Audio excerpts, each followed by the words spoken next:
This is a Continental Wright aeronautical. That's where they were built, and they were built for army tanks and some large barges and large generators.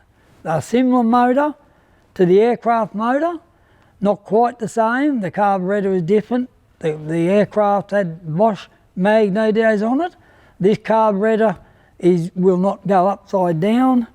450 horsepower, up to 500 horsepower. It has a supercharger.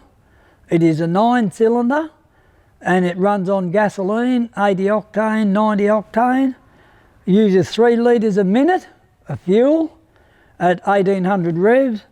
It will run up to 2300 revs, and the maximum horsepower you could get out of it without the baffles inside before the supercharger, you could get 680 horsepower.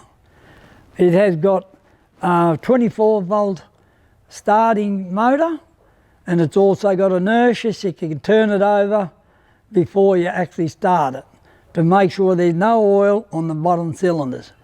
Otherwise, on all radial motors, if you do start it without turning it over with the starter motor and the magnetos turned off, you will blow the bottom barrels completely off the engine.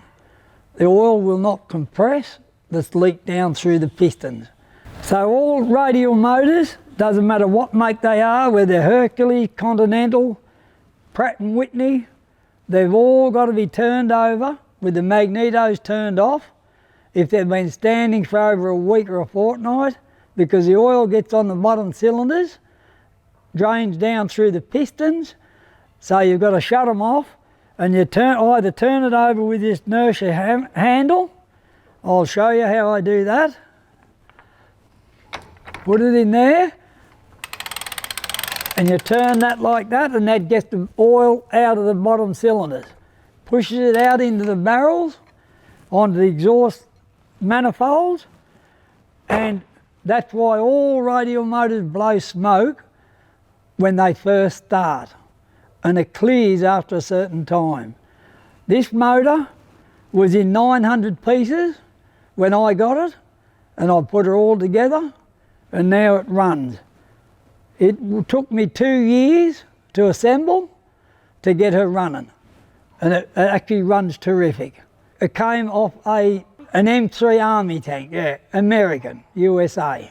And they produced 12,000 of these and exported them through countries all through the world before they got involved in the war. And then when they got involved in the war, they stopped exporting them. Only their allies they exported them to.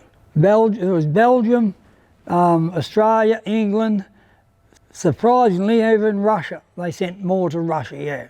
But they were great successful because they run on gasoline, not diesel, and they're good starters, whether snow, cold, ice or whatever.